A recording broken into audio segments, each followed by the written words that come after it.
Ethan Mercer married a dying girl in a cold church on a Tuesday morning. The ceremony took less than 10 minutes, because nobody wanted to stand in the freezing draft that blew through the broken windows. Her father stood in the very back of the room, keeping his hands in his pockets and counting the money Ethan had transferred to his bank account to clear his gambling debts. Lily Davis wore a faded wool coat that looked 3 sizes too large for her thin frame, her shoulders shaking every time the wind hit the building. She pressed a white cloth to her mouth and coughed, leaving a tiny red spot on the clean linen before hiding it away in her sleeve. She did not look like a girl who would survive the winter, but she did not ask for pity from anyone in the empty room. Ethan watched her with steady red eyes, his face showing absolutely no emotion as the priest finished reading the final words of the marriage contract. Ethan did not offer his hand when they walked down the stone steps toward the road. His skin was completely pale like winter ice, and his straight white hair hung loose against the collar of his black coat. He was the king of a world hidden away in the dark shadows of the city, and this sudden marriage was just a legal task to satisfy a rule left by his ancestors. He needed a human wife to keep his right to the mountain lands, and Lily needed someone to save her family from total ruin. They reached the car without speaking, the cold wind blowing dry leaves across their path. The driver held the door open, and Lily stepped inside without waiting for help, her boots sliding slightly on the wet gravel. Ethan sat beside her on the cold leather seat, keeping his eyes fixed on the dark road ahead. He did not care about her sickness, and he did not care about her name. He only cared about the borders he had to protect. The drive to the remote estate in Silver Ridge took 12 long hours without a single stop for food. The old car bumped along the dirt paths of Montana, moving away from the bright lights of the town into the deep, quiet pine forests. Lily sat by the frost-covered window, wrapping her thin arms around her chest to keep from shivering in the cold air. The heater in the dashboard clicked and groaned, but it did not do much to fight the freezing night. Ethan watched the black trees pass by outside, his red eyes dull and steady in the dim light of the car. He could hear the erratic, shallow rhythm of her breathing next to him, a constant reminder of how fragile her human body was. He knew that the doctors in the city had given her less than 1 year to live. To him, she was already a ghost, a temporary partner in a business deal that would soon come to a natural end. The stone house sat alone on top of a high hill, surrounded by dead pine trees and thick weeds that grew through the cracks in the driveway.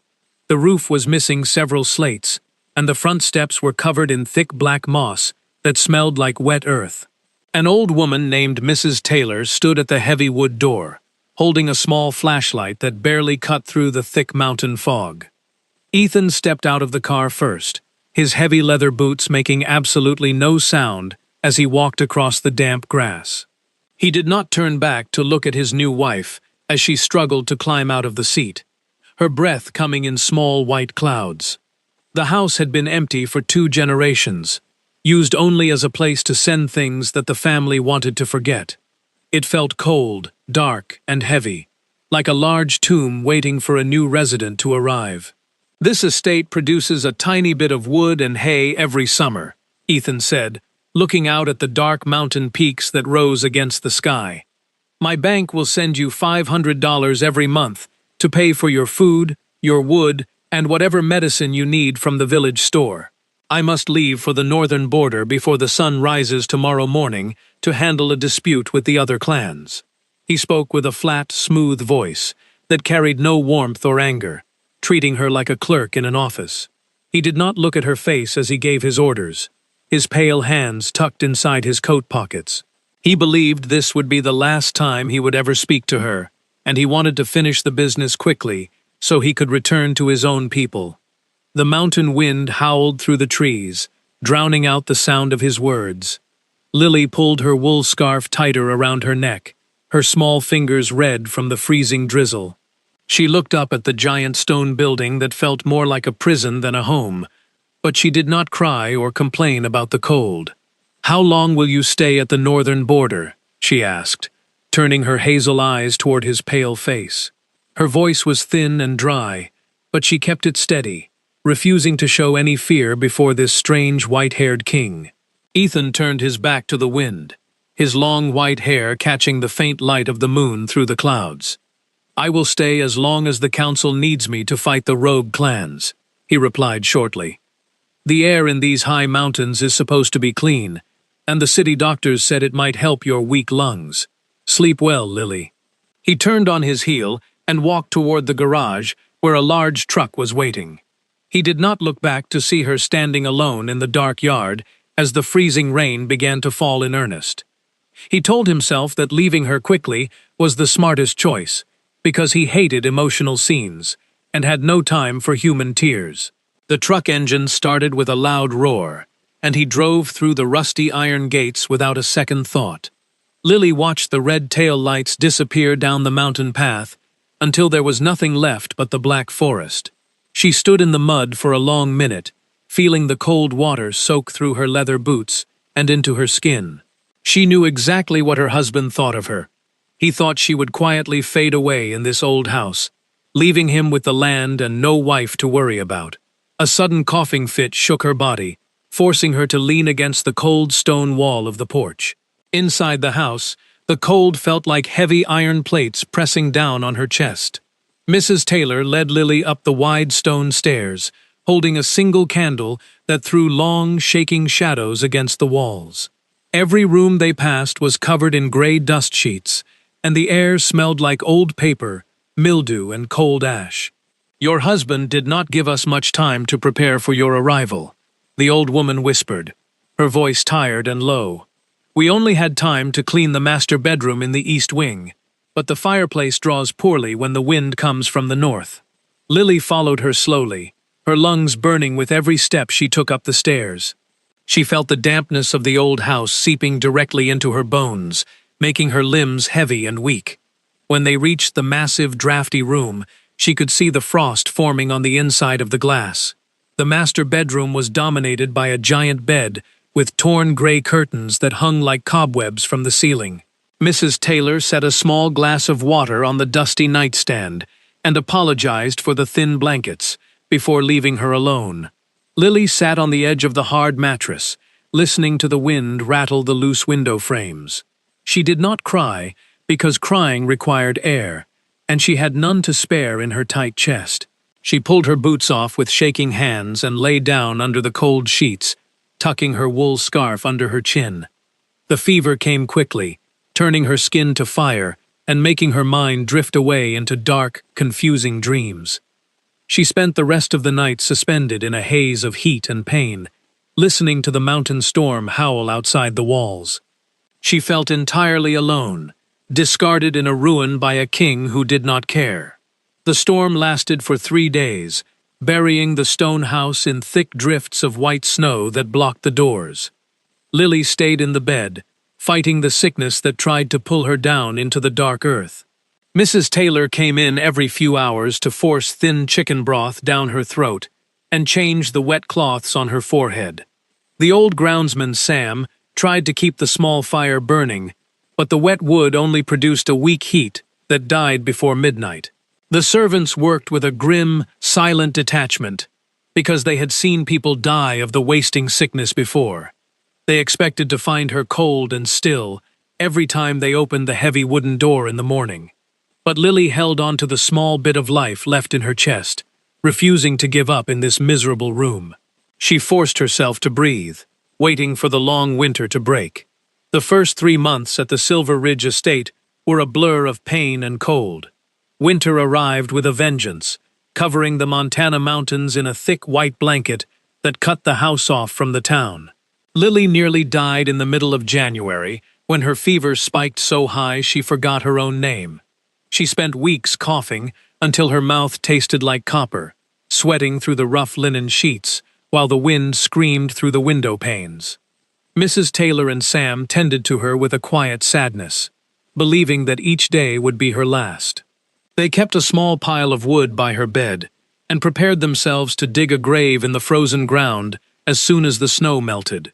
The house felt like a frozen cage, and her husband's monthly money sat untouched in a small tin box on the table.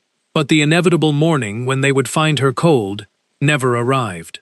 Sometime in late February, the heavy fever finally broke, and Lily woke up to find the pale sun shining through the frost on the glass.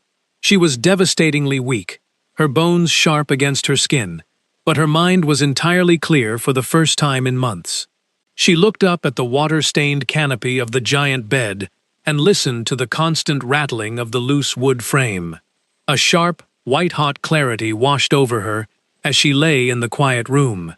She realized she was not going to die in this miserable place, waiting for a white-haired king who had already written her off as a casualty of his own convenience. She was going to live, even if she had to fight the house itself to do it. "Mrs. Taylor," Lily rasped, her voice sounding like dry leaves scraped across a stone floor. The old housekeeper, who had been sleeping in a wooden chair by the dying fire, jerked awake with a start. "Your Grace, you should not be talking," the old woman whispered, rushing to the side of the bed with a cup of water. Lily pushed the cup away with a weak hand and looked straight into the woman's eyes. "Get me out of this bed, and get me out of this freezing room right now," Lily ordered, her voice small but firm. It took 2 long days to orchestrate the move, because Lily could barely stand without leaning her full weight on Sam's shoulder. She forced her shaky legs to walk down the long, dusty corridors of the house, ignoring the sharp burn in her lungs, until she found what she wanted. She chose a smaller bedroom on the ground floor that faced directly toward the south. It was a modest room that had once been used as a parlor for the head servant, but it had heavy oak walls that trapped the heat. A large glass window caught the pale winter sun, and the stone hearth was small enough to run on a few logs of wood. "This is the room I want," Lily declared, leaning against the wooden doorframe to steady her breathing. "But Your Grace," Mrs. Taylor protested, looking around the plain room. "This place is not fit for the wife of a king." Lily gripped the wood tighter and shook her head. "I do not need a room fit for a queen," she replied, looking at the bright sunlight on the floorboards. "I need a room that does not actively try to murder me every night. Move my things today." That move was the turning point for the entire estate. Lily stopped acting like a dying woman and started acting like a living person who simply happened to be sick. As soon as she could sit in a chair for an hour, she demanded to see the household account books. She found that the money Ethan's bank sent was small, but it arrived exactly on the first day of every month. However, under the old management, the funds had been wasted on useless things like silver polish that nobody used and expensive wax candles for empty rooms. Lily cut the waste immediately, using a black pen to cross out every unnecessary expense. She called Sam into her warm room and gave him a list of changes that shocked the old groundsman. "We are going to board up the east wing and the west wing completely," Lily instructed, pointing her finger at the house map. "Drain the water pipes in those sections tomorrow so they do not freeze and burst during the next cold snap. We are spending too much money and wood trying to heat empty space that nobody lives in. Consolidate our living quarters to the central block where the walls are thick. I want you to use the money we save from the candles to buy seasoned firewood from the village. I want a bright fire burning in the occupied rooms day and night without fail." Sam stared at her in surprise, but he bowed his head and went to fetch his tools. For the first time in 50 years, the house had a master who cared.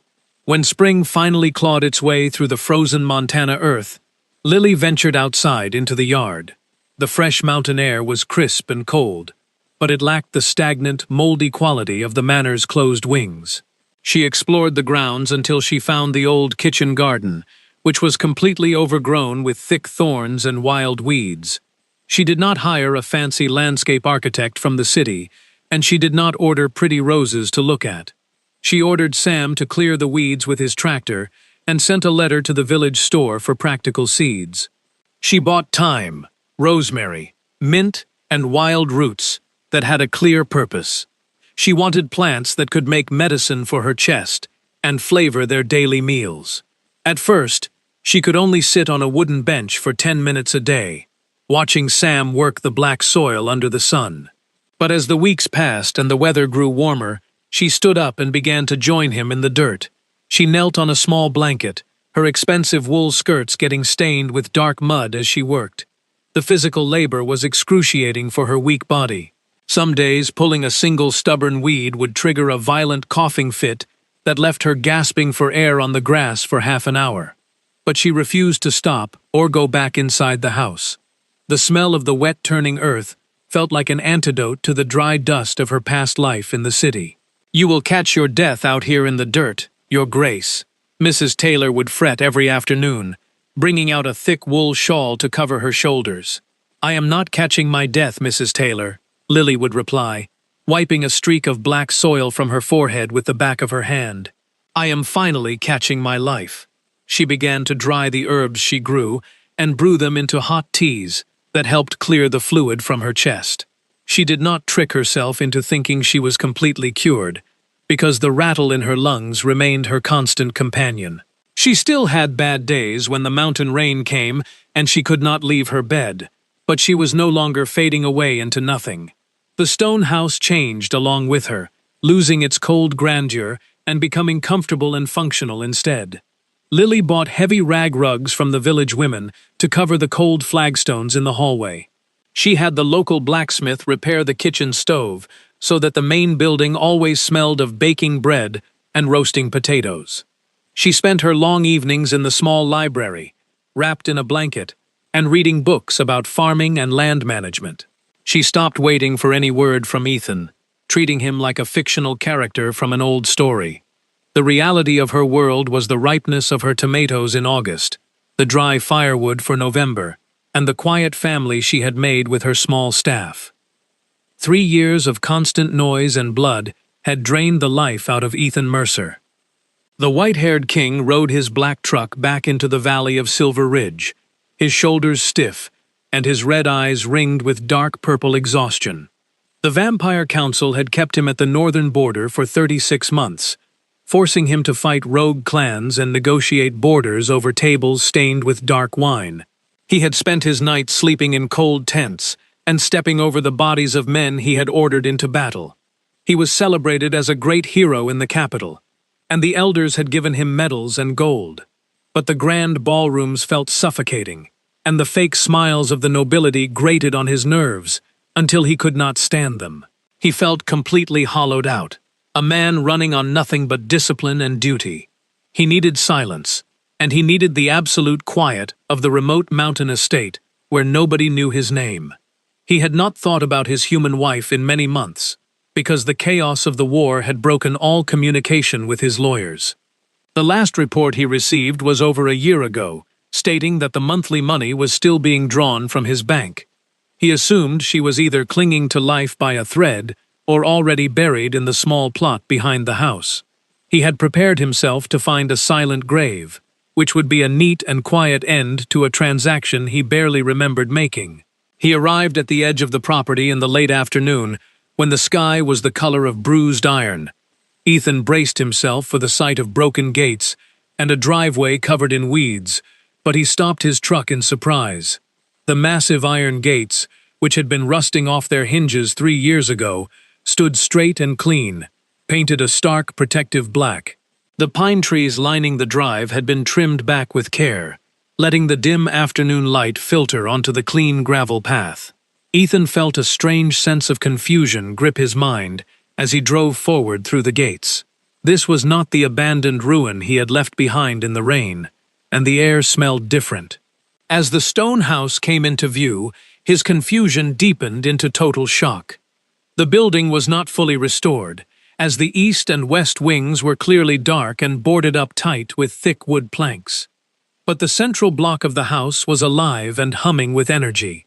The glass windows were clean, catching the last rays of the sun, and the thick climbing ivy had been cut away from the stones to prevent rot. From the main chimney, a thick white plume of wood smoke drifted into the gray sky, carrying the distinct scent of roasting meat and burning applewood. Ethan stopped his truck by the steps and stood in the quiet yard, looking around. There was no mud on the path anymore, as the flagstones had been scrubbed clean and leveled with gravel. Ethan tied his heavy coat around his shoulders and pushed open the front door without knocking, feeling like a stranger in his own home. He stepped into the foyer and stopped.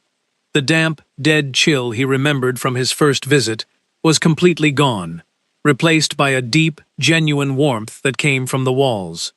A thick woven rug covered the old floorboards, and a simple ceramic vase filled with dried lavender sat on a polished table.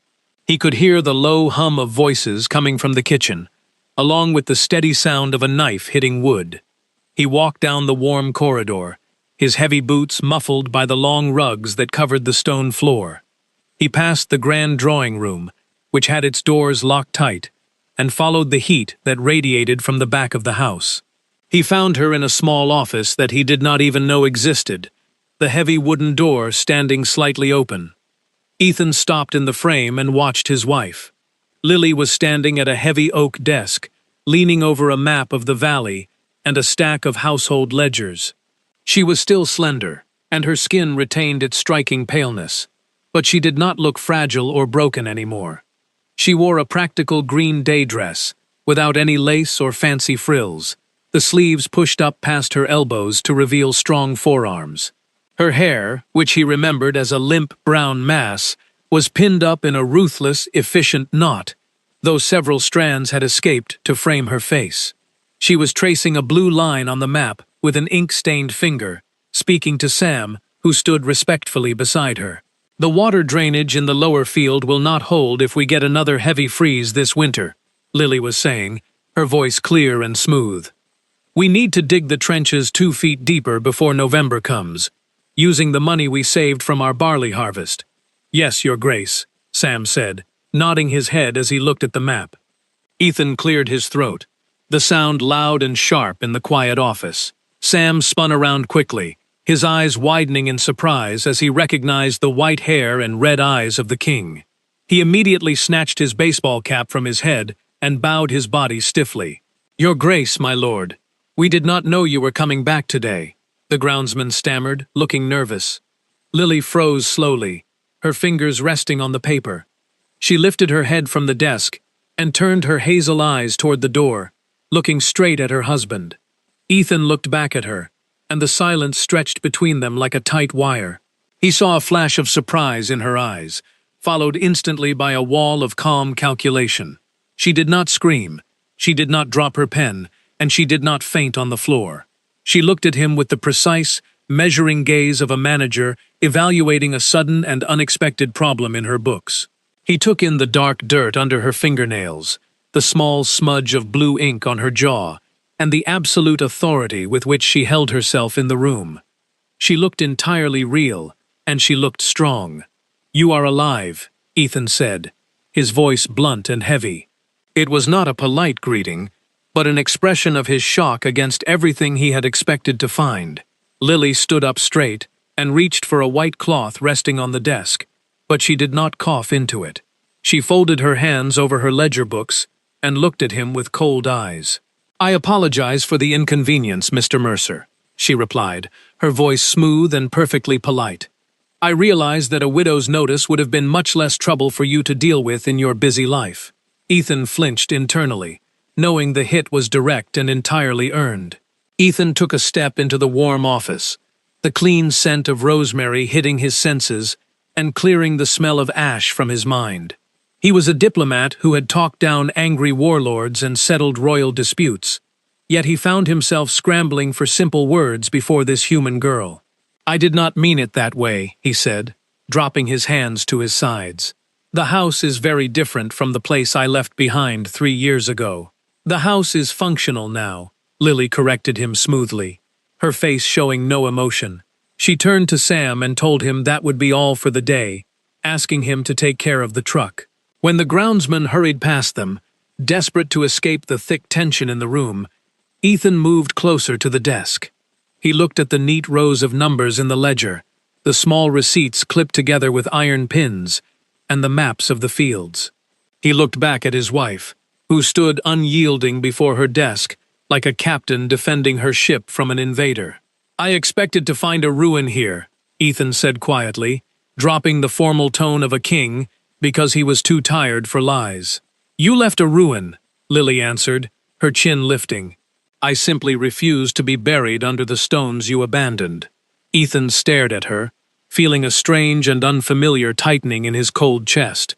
It was not the hollow ache of the border wars, or the boring dread of court politics, but something entirely new that he could not name. He had returned to Silver Ridge seeking an empty tomb to hide his tired mind from the world. Instead, he had walked into a strong fort, and he was standing face to face with the woman who had built it from nothing. "I have returned, Lily," he said, the reality of his own words settling over him like a heavy winter cloak. She did not smile or welcome him home. She merely looked him up and down, noting the dirt on his leather coat and the deep weariness in his eyes. "So I see," she said, her voice flat. "We will have to find you a small room to sleep in, because the master suite in the East Wing is boarded up for the winter." Dinner was a quiet, simple affair, served in a small paneled room near the kitchen, instead of the giant dining hall. Ethan sat at the head of the modest wooden table, which was the only concession to his royal rank that the house was willing to give him. Everything else belonged to Lily. He watched her carefully as she served herself a portion of roasted root vegetables and a slice of thick bread. The fine porcelain plates of his family had been replaced by sturdy stoneware from the village, and the old silver cutlery was gone, replaced by simple iron tools. Mrs. Taylor poured a glass of cheap red wine from a local farm rather than the expensive blood wine Ethan usually drank in the city. "The East Wing will remain closed during your stay," Lily stated, breaking the long silence without looking up from her plate. "We do not have the coal to warm it, nor the staff to clean the rooms. Mrs. Taylor has prepared the blue guest room for you on the first floor," Lily continued, chewing her bread slowly. "It shares a chimney stack with my parlor, so the fire draws well, and you will not freeze."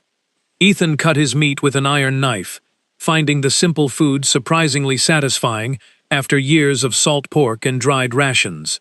"I see you have reorganized my household completely while I was away," he remarked. "I reorganized a graveyard into a home," Lily corrected him smoothly, taking a sip of her wine. "If you prefer the grandeur of freezing to death upstairs, I can have Sam unlock the master suite. You will have to carry your own firewood up the stairs if you choose that room," she added, her eyes meeting his with a sharp spark. Ethan paused his knife against the stoneware plate, looking at her with a mix of surprise and amusement. 3 years ago, she would never have spoken to him with such boldness. 3 years ago, she had barely spoken at all, suffocating under the weight of her failing lungs and his terrifying indifference. He looked at her throat, noting the faint, rapid pulse beating beneath her pale human skin. He could hear the careful, shallow way she drew her breath. She was ensuring she did not inhale too deeply and trigger a coughing fit, but she was no longer a helpless victim of her body. "The blue guest room will be perfectly fine," Ethan said, his voice soft. A small flicker of surprise crossed Lily's eyes, but it vanished as quickly as it had arrived, and she gave him a single nod before finishing her meal. The next morning, Ethan woke early, to the rhythmic sound of a hammer hitting wood outside his window. He dressed in simple clothes and walked toward the courtyard, intending to find Sam and inspect the boundaries of the land. He found the groundsman working on a broken wagon wheel near the barn. "Sam, I need you to help me check the fences this morning," Ethan commanded, his voice carrying the natural authority of a military leader. Sam paused, his heavy wooden mallet resting against his knee, looking nervous as he glanced toward the office window. "I beg your pardon, Your Grace, but I must ask Her Grace first," the old man said, wiping his brow. "She instructed me to fix this axle before noon, so we can transport the winter squash to the village market for sale." Ethan stared at the worker. He was the king of the shadow world, and he owned every foot of the ground they stood on, yet his own worker was refusing his order for a basket of squash. A sharp reprimand formed on his tongue, the old instinct of a commander whose word was law, but the words died in his throat as he looked up at the office window and saw the glow of a lantern inside. He had abandoned this land to rot, and Lily had saved it with her own blood. "Finish the wheel, Sam," Ethan said quietly. "I will take care of the truck myself." Ethan spent the next 3 weeks realizing exactly how useless he was in this highly efficient house. He was a king who had ruled over millions, but here he was, just a stranger, wandering through a closed system that did not need his help. He tried to understand the estate accounts, pulling the heavy ledger books from Lily's desk when she was working in the garden. He sat in her chair, tracing the columns of numbers with his pale fingers, expecting to find errors. Instead, he found a masterpiece of survival math that showed exactly how she had kept the house alive. Lily had leased the neglected lower fields to a neighboring sheep farmer in exchange for a percentage of the wool and meat, eliminating the need to hire workers they could not afford to pay. She had sold the old metal decorations from the broken fountain to pay for the new slate needed to patch the leaking roof. It was ruthless, smart math that cared nothing for appearance and everything for survival. "If you are looking for missing money, you will not find any," a voice said from the door. Ethan looked up and saw Lily standing there, a basket of thyme on her arm. Her leather boots were caked in dry mud, and she looked entirely unapologetic as she walked into the room. "I am not auditing your books, Lily," Ethan said, closing the large ledger with a soft thud. "I am simply trying to understand how my own estate functions after 3 years of silence. It functions because we do not waste time, heat, or money on things that do not keep us alive," she replied, setting her basket on a side table. The sharp, clean scent of the herbs filled the small room, clearing away the old dust. She walked over to the desk, her movements slow and deliberate as she leaned against the wood to steady her balance. "If you intend to stay here, Your Grace, you must understand that this house cannot support the luxury of a king," she said, looking down at him. "There are no servants to carry your bags or polish your boots. If you drop your coat on the floor, it will stay there until you pick it up yourself." Ethan looked up at her, his red eyes steady as he took in her sharp words.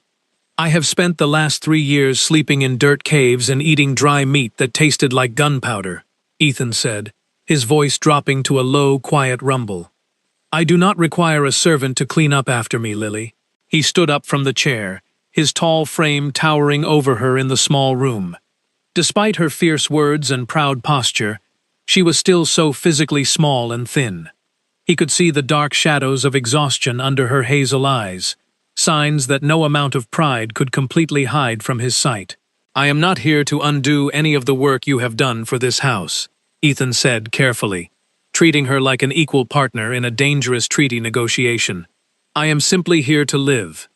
Lily looked at him for a long moment, her eyes searching his pale face for any sign of a lie or a trick. She found nothing but honesty in his dark gaze, and she pressed her lips together before turning away from the desk. "Then stay out of my way and let me finish the accounts," she said. By the 3rd week of his return, the sharp tension in the stone house shifted from hostility to a cautious neutrality.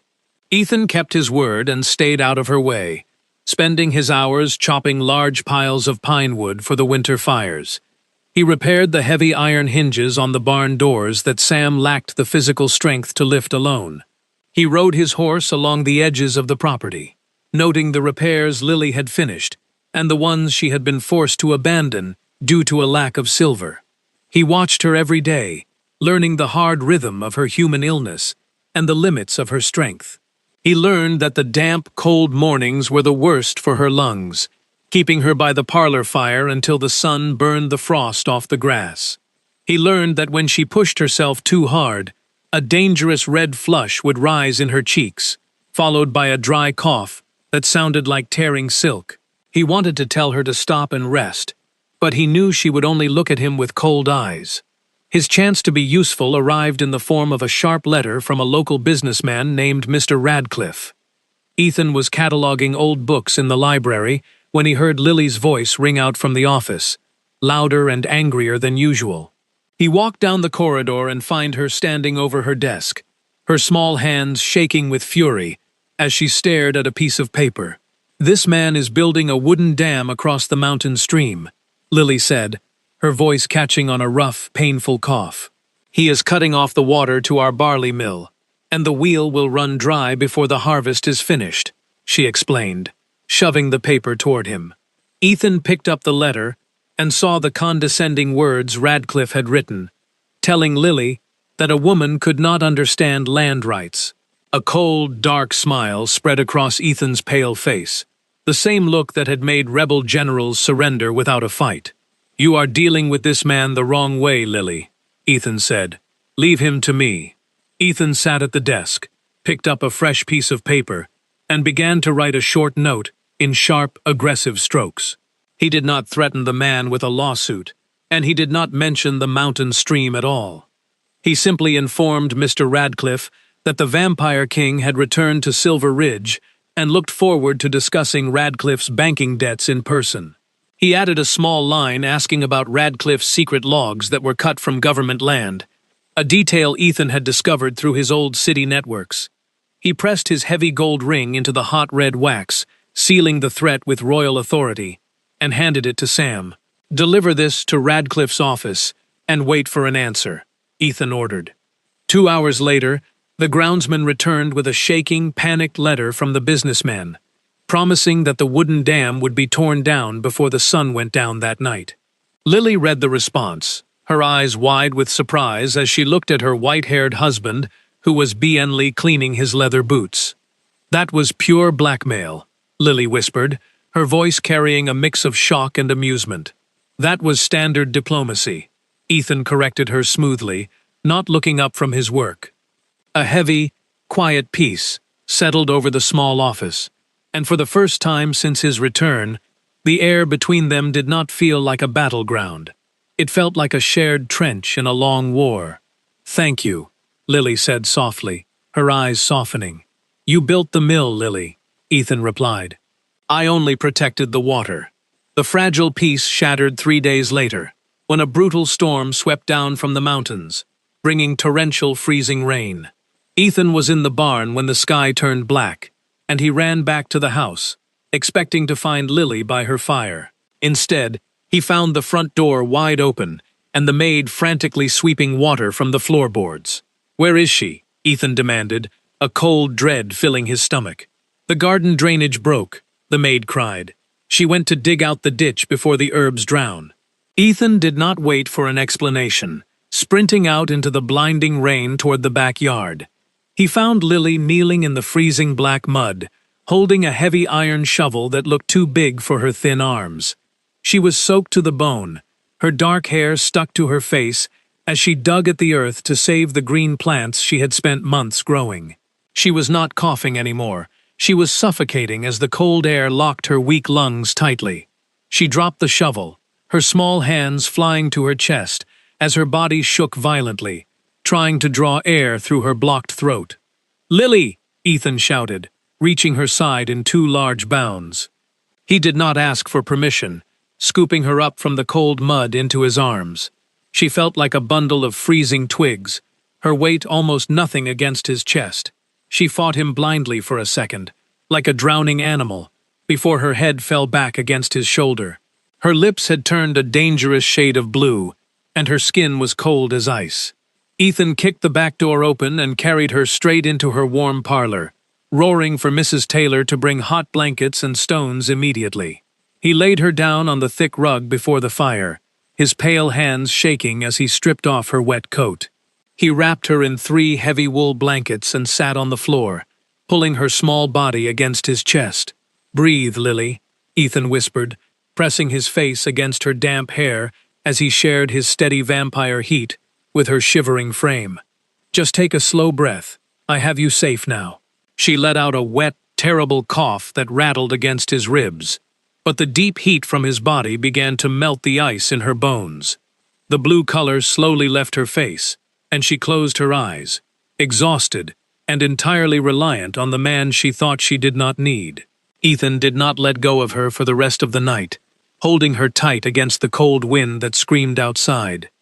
For the first time in his long life, he felt like he was exactly where he was supposed to be, protecting something that truly mattered. Lily survived the chill, but the relapse kept her in her bed for a whole week.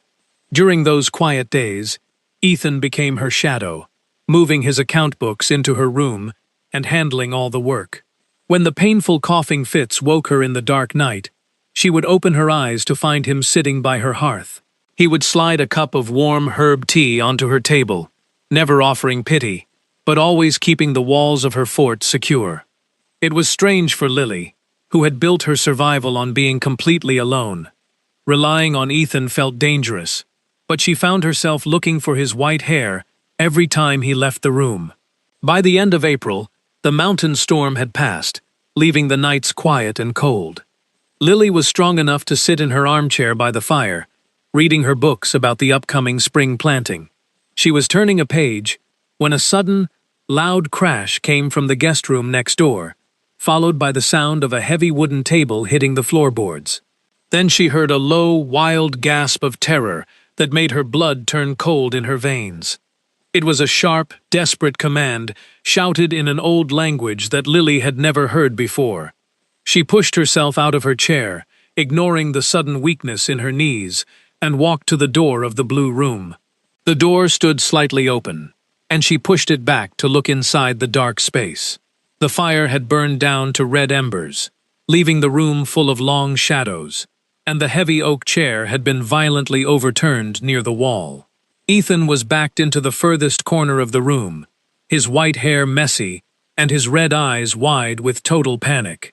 He was dressed only in a white shirt, his bare feet flat on the cold floorboards as he stared at the dark window. His hands were raised in front of him, his pale fingers curled into tight claws, like he was holding a weapon against an enemy. The rain lashed against the glass, sounding like the footsteps of an army. "Hold the line," Ethan whispered, his voice cracking and thin, completely stripped of his usual royal power. "They are coming through the trees. Do not let them cross the river." He was shaking violently, his pale skin covered in a cold sweat that made him look like a ghost. Lily realized then that the white-haired king was not in Montana anymore. His mind had broken, throwing him back into the bloody mud of his old border wars. He was watching his dead soldiers fall under a dark sky, trapped in a nightmare that he could not escape. Lily did not call for Mrs. Taylor or Sam because she knew Ethan would never want anyone to see his royal armor broken on the floor. She walked into the dark room slowly, making sure her footsteps were loud enough for him to hear over the wind.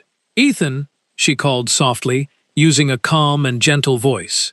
"The war is finished. You are in Silver Ridge," Lily said, taking another slow step toward his corner. Ethan snapped his head toward her, his red eyes burning with the wild, dangerous instinct of a cornered beast. He did not recognize her face, his muscles tight and ready to strike at any threat. Lily did not run away from his gaze, lowering herself to sit flat on the cold floorboards right in front of him, to show she had no weapons. "The swords are gone, Ethan," she said softly, pointing her finger toward the quiet window glass. "It is just the mountain rain against the house, nothing more. You are not at the border anymore." "Look at me," Lily commanded, her voice turning firm and strong as she tried to anchor his mind to the room. "I am Lily, your wife. Look at the stones of this hearth. You are safe in your own home now." A long, ragged breath tore through Ethan's throat, and the wild look in his red eyes began to fracture into pieces. He looked down at his shaking white hands, then looked at the wooden floorboards before looking back at her. He saw the human girl sitting on the cold floor in her white nightgown, her hazel eyes fixed on him with a fierce, steadying force that refused to let him fall. He covered his pale face with his hands and let out a raw, broken sound that was muffled by his palms. The heavy strain of holding his mind together through centuries of war had finally given way under the quiet roof of the house. He did not cry, but his shoulders shook with a deep structural collapse as the old horror left his mind. Lily slid across the floor until her knees touched his cold boots. She reached out her small hand and placed it flat against his back, right between his shoulder blades. He was rigid and damp with sweat, but she kept her fingers there, serving as a physical anchor to the present world. They sat on the floor together for a long time until the storm rolled away into the mountains, leaving nothing but the quiet heat of the fire and the steady rhythm of their breathing. Summer brought a bright, dry heat that baked the old dampness out of the stone walls. Lily's lungs grew stronger in the warm weather, and she went a whole month without any pain in her chest. The harvest was heavy, and Ethan worked alongside Sam every day, rolling up his sleeves to haul sacks of grain into the wooden wagons. The townspeople stopped looking at his white hair with fear, seeing a man who worked the earth. Lily managed the money from her wooden table in the yard, watching Ethan move with a powerful grace among the horses. The sharp edges of their past had been smoothed away over the summer, replaced by a quiet partnership that felt safe and deep. But the outside world finally breached their walls in November, exactly 4 years after their wedding day, when a black car drove up the gravel path, stopping before the front steps. A messenger dressed in the gold colors of the Vampire Council stepped out, holding a thick letter with a heavy wax seal. "The council needs your return," the man said, bowing low to Ethan. "The rogue clans have broken the treaty, and war has started again." Ethan took the letter but did not open it, his jaw clenching tight, as his pale face turned white like winter ice. The old world was calling him back. Lily felt a cold weight drop into her stomach, knowing that a king could not hide in the mountains forever. She turned to walk into the house, keeping her voice perfectly flat to hide her pain. "I will tell Mrs. Taylor to pack your bags," she said. "You must leave for the city before the snow blocks the roads." Ethan caught her arm before she could step away, his grip firm but gentle. He walked into the warm parlor, tore the heavy letter into pieces, and threw them directly into the hot flames of the fireplace. Lily gasped, watching the gold council seal melt into black ash on the wood. "Are you mad?" she asked, her eyes wide with shock. "That was a royal command." Ethan looked at her, his red eyes completely clear. "I am done trading my soul for a throne," he said. "I am not going back to the city or the slaughter," Ethan said, his voice ringing through the room. He closed the distance between them, his rough, pale hands framing her face. "I left a dying girl in a dark room because I was a coward," he whispered. "I came back to find a queen who turned a ruin into a fort. You saved this house, Lily, and then you saved me." Lily looked into his eyes, her hot tears falling against his pale thumbs. "I am still sick, Ethan," she whispered, her voice catching. "The winters will always be hard for my lungs." Ethan leaned his forehead against hers, his breath warm against her skin. "I do not want a promise of forever," he whispered back. "I want today and tomorrow with you, freezing in the mud to save our land. You are my home, Lily, and I am never leaving your side again," Ethan said, pulling her tight against his chest. Lily closed her eyes and let her full weight rest against him, knowing the walls she had built to protect her heart were completely gone. The house around them was quiet and warm, smelling of rosemary and wood smoke, a strong fort against the coming winter. They stood together by the window as the first flakes of winter snow began to fall over the mountain peaks. Lily watched the white dust cover the garden she had built with her own hands, knowing that their true journey was only beginning under this quiet roof. Lily looked out at the white snow, knowing that her life would never be perfectly simple, and her human body would always carry the heavy burden of her weak lungs. The cold winds of Montana would return every single year, and there would always be dark days when she could not leave the warmth of her bed. Beside her, Ethan was stoking the fire, his long white hair catching the bright yellow light of the burning logs. He was a king without a crown now, a man who had traded a throne of blood for a small garden and a wooden shovel. But as she watched him, she felt a deep peace that she had never known before. They were two broken people who had found a way to fit together in the dark. Survival was not about finding a perfect cure or running away from the old shadows that followed them. It was about building a bright fire when the winter storm arrived, and having someone strong to hold your hand while the wind rattled the loose window glass. The lower fields would need to be plowed again when the spring came, and the water ditches would always need to be cleared of mud. There would be new problems to face every season, and the outside world might try to knock on their black gates again with new royal commands. But as she listened to the steady, familiar sound of Ethan's boots on the rug, she knew they were ready for the future. They had taken a lonely graveyard and turned it into a living home, and that was more than enough for whatever tomorrow brought.